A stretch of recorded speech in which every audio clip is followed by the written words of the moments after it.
The Legend of the Headless Knight. Paris, Whisper in the Fog.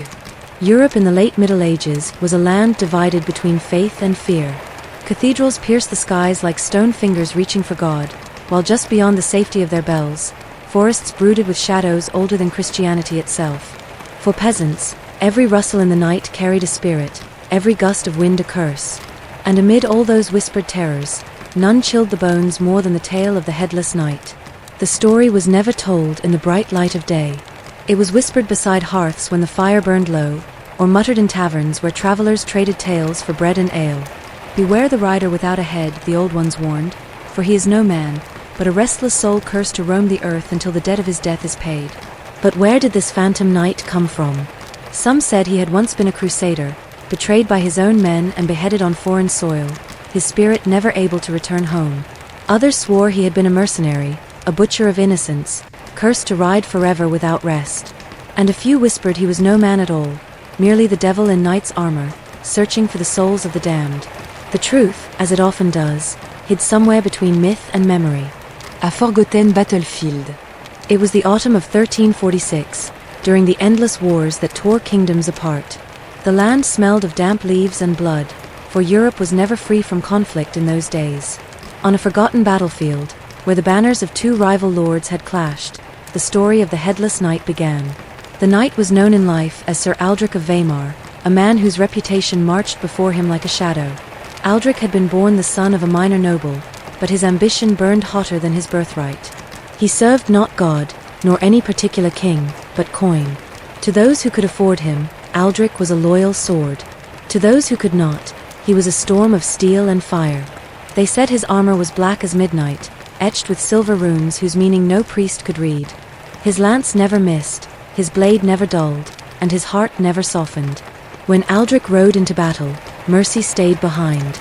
It was during one such clash that his fate was sealed. The warlord who paid him had promised him a fortune, but as the tide of battle shifted, betrayal bloomed. Aldrich's allies abandoned him, leaving him surrounded by enemies. He fought like a man possessed, cutting through foes with a fury that seemed more demon than human. Yet no steel, no maté au sharp, quand hold back en army forever. When they finally dragged him from his horse, they struck off his head with a single swing of a great axe. His body was left where it fell, and his severed head was mounted on a pike for crows to peck. That should have been the end. But Aldrich was not a man who accepted endings. The first sightings. The night after his death, soldiers claimed to hear the thunder of hooves where no horse rode. A shadowy figure, armored and tall, galloped across the battlefield. No face shone beneath his helm, no voice shouted war cries, only silence and the metallic echo of ghostly armor. Those who were brave or foolish, enough to look closer swore they saw a knight holding not a weapon, but his own head, dripping with spectral blood, cradled like a cursed trophy. Fear spread like wildfire. By morning, entire camps deserted, soldiers swearing never again to fight on the soil where the Headless Knight roamed. Within weeks, the legend traveled further than Aldrich's sword ever had. Merchants told of a rider chasing them through forest roads, hooves pounding though the ground remained unmarked. Farmers whispered of a knight appearing at their gates, demanding they speak the truth of how he died. Some said if you lied, his armored gauntlet would close around your throat and squeeze until your soul slipped free. A curse that bound him. But why did Aldrich's spirit linger? In the old tongue, the monks had a word for such unrest, maledictus, the cursed. It was believed that when a man died violently and unjustly, his soul could not cross into the afterlife until vengeance was served or repentance was found. Aldrich, however, had neither. His betrayal left his thirst for justice unquenched, and his sins left no room for repentance. His spirit was chained to the mortal realm, riding ceaselessly across the land where he fell, searching for something. Perhaps his betrayer, perhaps his honor, perhaps only the peace that forever eluded him. But curses rarely remain contained. Over decades, sightings of the Headless Knight stretched beyond the battlefield. From German forests to French farmlands, from crumbling castles in England to the misty roads of Bohemia, his legend grew. Sometimes he appeared before wars, as if a dark omen. Sometimes he haunted lonely travelers, vanishing at dawn like smoke. And sometimes, it was said, he chose a victim, dragging them screaming into the night, never to be seen again. The village of Durenwald. One such tale comes from a small village in what is now southern Germany. Durenwald, a place swallowed by woods and shadow even in the brightest summers. The villagers lived simple lives, bound to the rhythm of harvest and prayer. But they all knew the tale of the Headless Night, for their fathers had warned them, and their fathers before them. It was the year 1423 when the village endured a harvest that rotted before it ripened. Livestock sickened, children wasted, and hope bled from their hearts.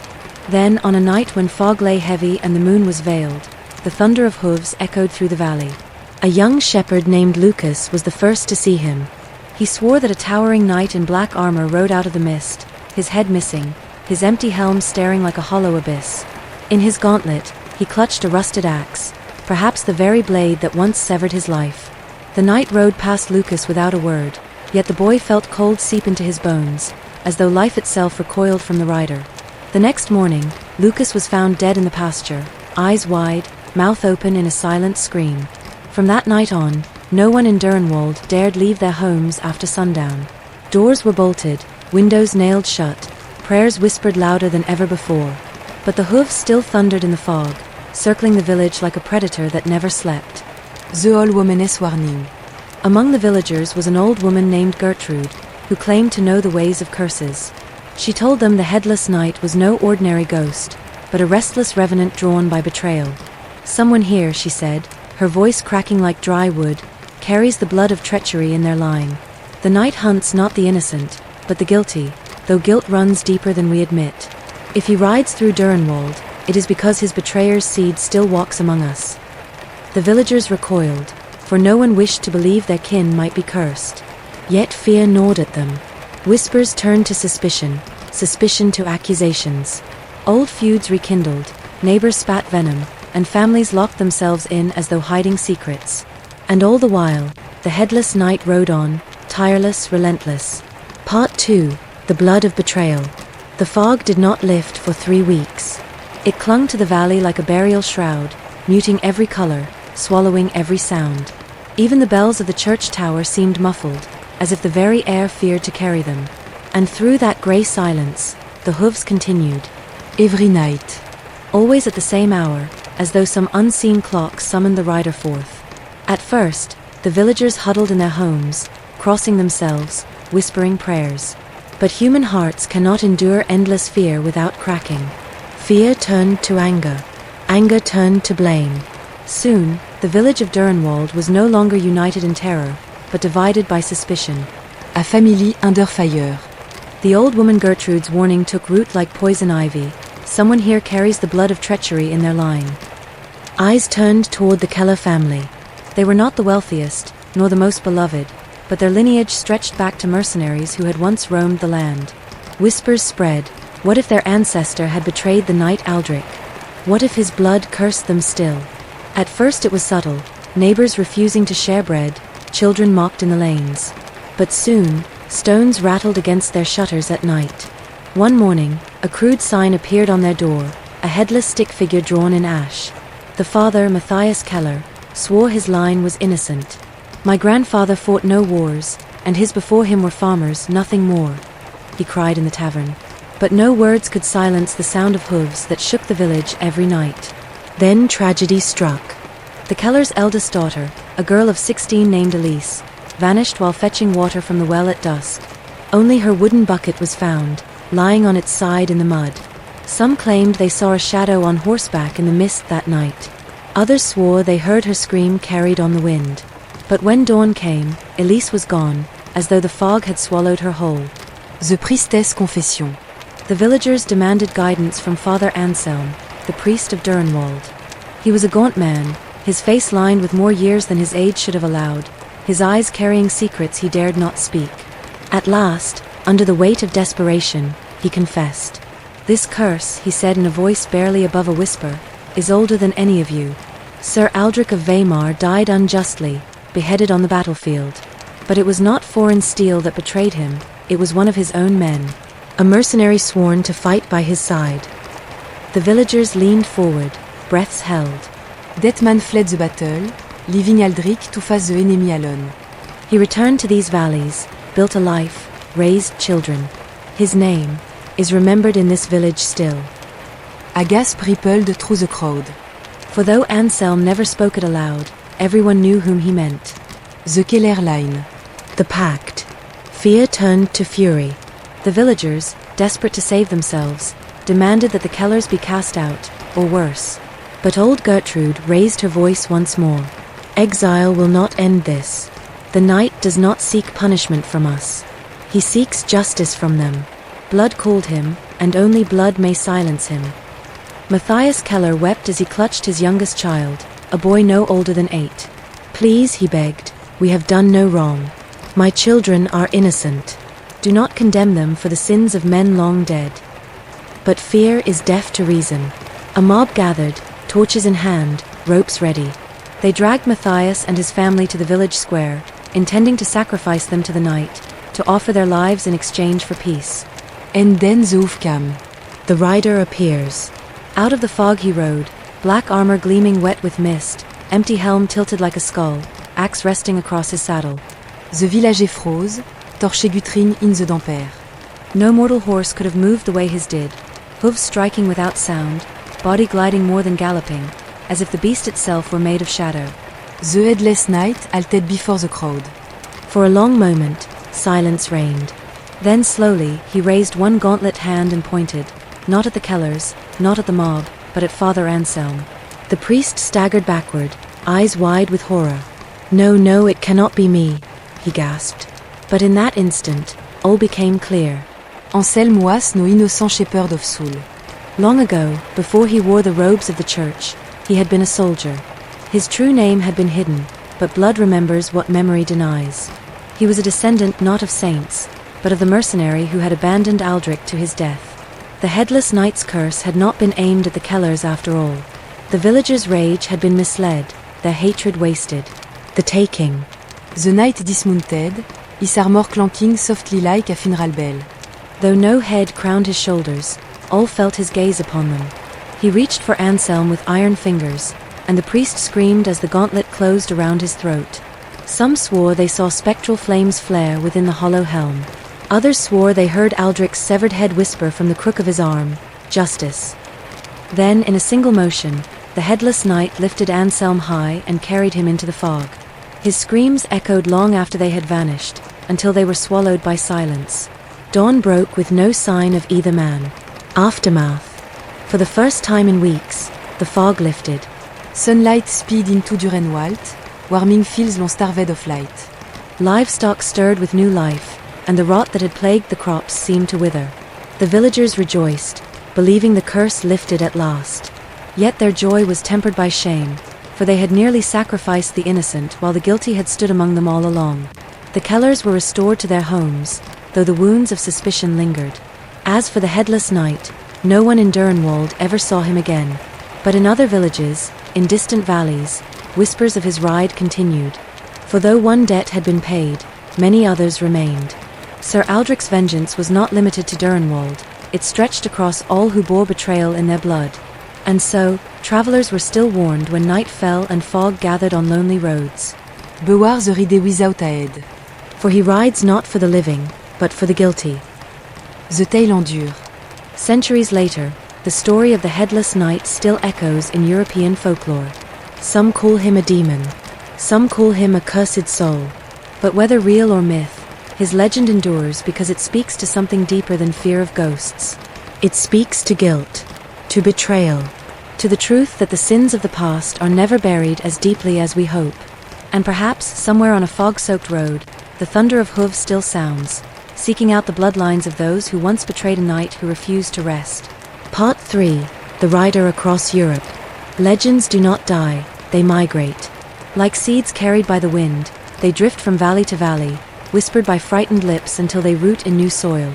And so, long after Durenwald found its uneasy peace, the tale of the Headless Knight rode further. Merchants carried it in hushed tones along trade routes. Pilgrims muttered it while crossing mountain passes. Soldiers told it beside campfires, swearing that they had seen the rider themselves. And soon, the Headless Knight was no longer the curse of one village. He was a spectre that haunted the whole of Europe. The ride and the plague. In 1347, death swept into Europe not on horseback, but on rats' backs and in fleas' bites. The Black Death devoured cities and villages alike, felling millions with no respect for rank or faith. Yet in the chaos, some claim to see the headless knight galloping through the streets of the afflicted. In Florence, survivors told of a rider without a face appearing outside the walls the night the plague broke. His axe glinted in moonlight, though no arm lifted it. The next day, hundreds perished. Priests, desperate for answers, declared him an omen of pestilence, a herald of divine punishment.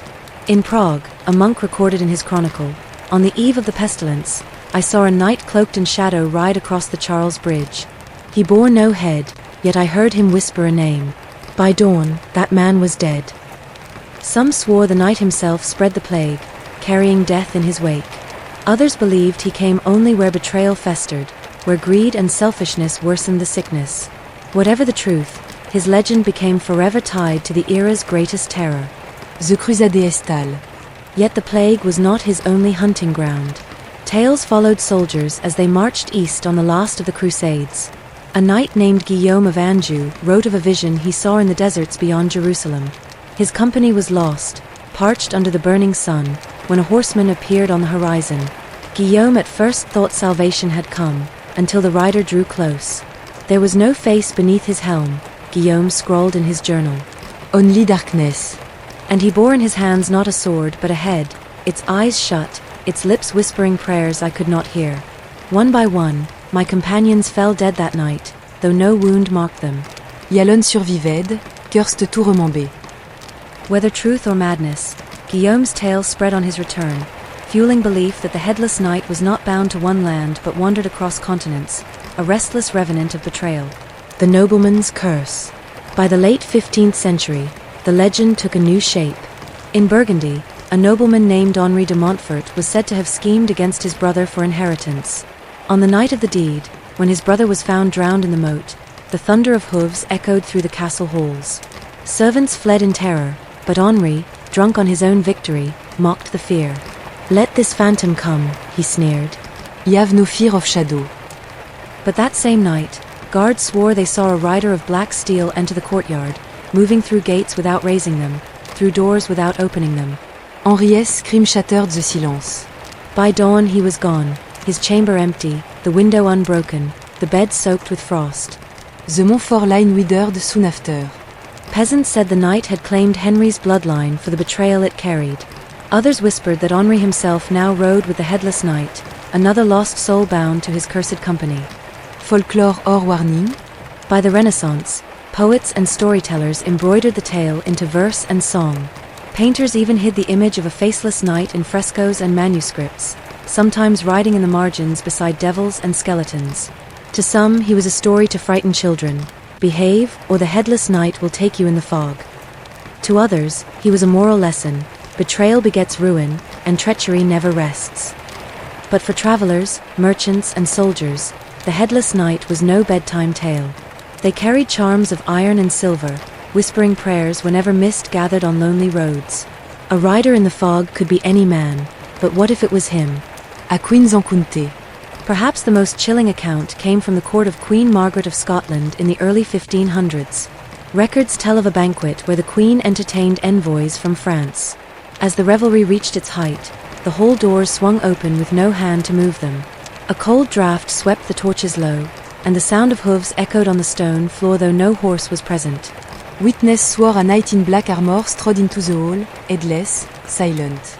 He raised his gauntlet and pointed at one of the envoys. The man collapsed instantly, dead before he struck the ground. His heart had burst in his chest. The rider turned, and as suddenly as he appeared, he vanished into mist that should not have existed indoors. Margaret, shaken to her core, ordered that no tale of the event leave the castle walls. Yet whispers escaped, as they always do, and so the headless knight's legend grew even stronger, no long. The Eternal Reed. Through centuries, wars ended, kings rose and fell, plagues burned out, yet the headless knight endured. Always the same description, black armor gleaming with otherworldly frost, a faceless helm staring like a void, hooves pounding though the earth showed no mark. Some claimed he could only be seen in the mist, others that he appeared wherever betrayal had taken place. A husband who poisoned his wife, a commander who abandoned his men, a noble who sold his people's safety for gold, all were said to have heard the hooves before their end. Scholars in later centuries debated whether the knight was merely folklore, a manifestation of medieval guilt. But even they admitted that too many chronicles, too many diaries, too many terrified testimonies spoke of him for the legend to be dismissed entirely. And so his ride continued, through bloodlines, through centuries, through the very marrow of Europe itself. A warning d'être humain. To this day, in parts of Germany, France, and Scotland, villagers still whisper his tale on foggy nights. Some claim to hear hooves in the mist. Others swear that if you stand at certain crossroads at midnight, you may glimpse him riding past, searching endlessly. Whether ghost, demon, or curse, one thing is certain: the Headless Knight is no mere story. He is a reminder that betrayal never truly dies, that the sins of the past cling like chains, and that some debts can only be paid in blood. And if you ever find yourself alone on a fog-drenched road in Europe, listen carefully. For if the ground begins to tremble with hooves, and a shadow on horseback emerges without a head, then you will know, the Headless Knight still rides. Part 4. Shadow of the Modern Age. Time is supposed to bury legends. Castles crumble, plagues burn out, and wars fade into history. Yet the Headless Knight endure. Like the iron of his armor, his tale did not rust. When the Renaissance dawned, Europe's thinkers scoffed at old ghost stories. Superstition, they called it. Folk tales for the ignorant. But even as science rose, the sound of phantom hooves never ceased. Enlitement and the Ridée. In the 18th century, the age of enlitement promised reason above fear.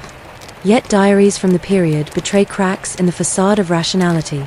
A Prussian officer named Karl von Reichenbach recorded a chilling entry. It was a foggy evening upon the road to Dresden. I heard hooves behind me, though no rider passed. At last, a figure drew alongside, armored, faceless. He turned toward me, and though no eyes met mine, I felt myself pierced. He raised his gauntlet and whispered words I could not hear. He woke the next morning in the mud, my horse gone, my body weak. I know not how I lived. Von Reichenbach died within a week. His regiment buried him with no wounds upon his body, only a look of horror frozen on his face. The Enlightenment spoke of progress, but in taverns and countryside villages, whispers grew, the knight still hunted. Betrayal still called him. Industrial shadow. By the 19th century, factories replaced fields, and railways carved through the misty forests where knights once rode. But even steel and steam could not banish the phantom rider. One account comes from Yorkshire, England, 1827. A railway worker named Thomas Ellery swore that, while inspecting the tracks before dawn, he heard hooves pounding on the gravel. Looking up, he saw a rider gallop along the tracks, black armor gleaming, helm hollow. No horse should have kept pace with an iron engine, yet this one did. Within days, Ellery was found dead, crushed beneath a collapsed rail beam. Fellow workers whispered that the knight had marked him for some betrayal only the ghost could know. As Europe modernized, the knight's presence shifted. He no longer appeared only to soldiers or nobles, but to ordinary men and women. It was as if betrayal in all its forms, industrial greed, broken promises, personal treachery, still summoned him. The Ridée inwartime. The 20th century brought wars more devastating than anything the medieval world had known. Millions betrayed by leaders, millions sacrificed in the trenches, millions marked by lies. If ever there was a century for the Headless Knight, it was this one. Soldiers on both sides of World War I wrote of strange sightings in the fog of no man's land. A British private's letter home, censored at the time but discovered decades later, read, "At Ypres, the gas rolled in thicker than night. Through it, I saw a horseman, no head, no sound but hooves. He carried something in his arm, dripping though there was no rain. Men dropped around me though no bullet struck them. I fired, but my rifle passed through air. Lord forgive me, but I think I saw the devil himself." In World War II, stories resurfaced. On the Eastern Front, where betrayal was everywhere, between nations' commanders, even among starving comrades, soldiers swore the Headless Knight rode again. One Soviet soldier told his unit that a faceless rider passed their camp in silence. By dawn, the man had deserted.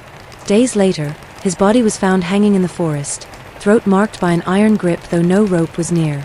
Some believed the knight fed on war itself, thriving wherever trust was broken, wherever men abandoned men. Highways and headlights. And what of today? Surely the night would fade in an age of electric lights and satellites. Yet the 21st century has its own fog, lonely highways, deserted villages, old forests where the modern world does not reach. In rural France, drivers whisper of a black horse galloping beside their cars on misty nights, keeping pace no matter their speed. In Scotland, hikers vanish on fog-heavy moors, their last calls for help mentioning the sound of hooves. Perhaps the most unsettling account comes from Germany, 1993. Two travelers reported their car stalling on a forest road near the Black Forest. Mist poured in unnaturally fast, blanketing everything. Then they heard it, the metallic ring of armor, the pound of hooves. Through the fog, a rider approached. Nos faces, nos aides, juste à Hollowelm. In his arm, he cradled something. They swore it was his own head, lips moving though no sound escaped. The travelers ran, abandoning their car. By morning, they were found wandering a village miles away, incoherent with fear. Their vehicle was discovered still parked, keys in the ignition, untouched. The engine had not failed, the fuel tank was full. It had simply stopped. The meaning of the night. Across centuries, the Headless Knight has worn many interpretations. A ghost seeking justice. A demon feeding con guilt. A curse passed down through bloodlines. But perhaps he is all of these, and more. Perhaps he is the shape we give to betrayal itself, the face, or facelessness, of treachery. For every age has betrayal, medieval mercenaries abandoning their lords, nobles poisoning their kin, politicians deceiving nations, lovers breaking vows. Where ver betrayal fester, the night read. The closing read. And so the story endures, passed from torchlit taverns to flickering computer screens. If you find yourself traveling alone on a fog-soaked night, remember the warning that has endured for 7 centuries. Listen for the hoof. Watch for the shadow of a rider without a head. For he rides not for the living, but for the guilty. And if he comes for you, pray that your bloodline carries no betrayal he has yet to avenge. Because some legends are not bound to the past. Some legends read forever. And the Headless Knight is one of them. Part V, The Last Ride. For centuries, the Headless Knight was a legend whispered in castles, taverns, and campfires. But in our time, he has taken on a new form, spreading not just by word of mouth, but by screen, by file, by voice recordings found on forgotten devices. In the digital age, his hoofbeats echo differently. Not across cobblestones or moors, but through hard drives and phone lines. Betrayal is no longer a matter of kings and knights. Now it's hidden in corporate boardrooms, back-alley deals, anonymous messages. And where betrayal thrives, so does he. A file no one should open. In 2017, an archivist in Cologne was digitizing medieval manuscripts when he came across a bundle of loose papers bound in human hair. They were marked only with a sigil, a helm without a face. Inside were accounts that spanned centuries, monks, soldiers, and wanderers all describing the same figure, a knight with no head. But what chilled the archivist most wasn't the history. It was a final page, written in shaky handwriting, modern ink. He does not rest. He watches you as you read this. When the archivist scanned the papers, his computer crashed. Later, when he recovered the files, the scanned images contained shapes that hadn't been on the parchment, a shadow of a rider, faint but visible, etched into the pixels. The archivist quit his position weeks later, claiming he heard hooves every night outside his apartment. His neighbors swore the sound was real. One morning, he was simply gone. His apartment door stood open, lights still on, coffee still warm. The interview. The most unsettling modern account surfaced in 2021, from an anonymous recording leaked on the dark web. A voice, trembling, hurried, spoke to an interviewer. Interviewee, he's not just a ghost. He's an answer. A punishment. You don't summon him, your sins do. Interviewer, and you've seen him? Interviewé? No. Not seen. Felt. The hoof shook my bones before I ever heard them. The mist came in, and my car radio switched itself on. A voice. Hello. Asking, whose trust did you betray? I couldn't answer. How could I? Everyone betrays someone. Interviewé? What happened next? Interviewee, long silence, he's still following me. Even now. Even I speak. The recording ends with static, followed by the faint echo of hooves. A pattern émergé. Folklorists have begun mapping sightings of the Headless Knight. The results are unsettling. 14th century, clustered around battlefields. 18th century, appearing near industrial accidents. 20th century, strongest around wartime betrayals. 21st century, he follows people, not places. It's as though the night has adapted. He no longer rides only through forests or roads. Now, he rides through lives, through choices. You can be sitting at a cafe, boarding a train, or scrolling through your phone, and if betrayal marks your bloodline or your own hands, the sound of hooves may find you. A chilling testimony. In 2023, a woman in Dublin reported to police that her brother vanished after a family dispute over inheritance. He had cheated their cousins out of property worth millions. Days later, the sister received a voicemail. It was her brother's voice, panicked, desperate. "He's here. I tried to run, but the horse, it walks through walls. I can't look. I can't look because there's no head, no." Then, the voicemail cut off with the sound of hooves, fading into silence. His body was never found. The night has new face. What makes the legend so persistent? Perhaps it isn't that the headless knight still rides, it's that betrayal itself always needs a face. In the medieval world, that face was iron armor and a missing head. In our world, maybe he doesn't appear on horseback at all. Maybe he stands at the corner of a darkened street. Maybe he's the shadow behind you when you're alone with your guilt. One researcher put it this way: The headless knight is not a ghost. he is a mirror, and he rides until the last betrayal is answered. The warning. If this is true, then the legend carries a warning, not only for the past, but for us now. The knight does not come for the innocent.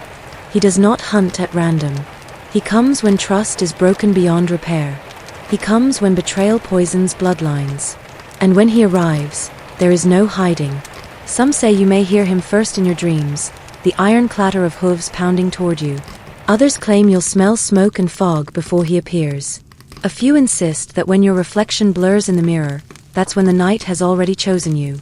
Whether you believe in him or not does not matter. He believes in you. The last read.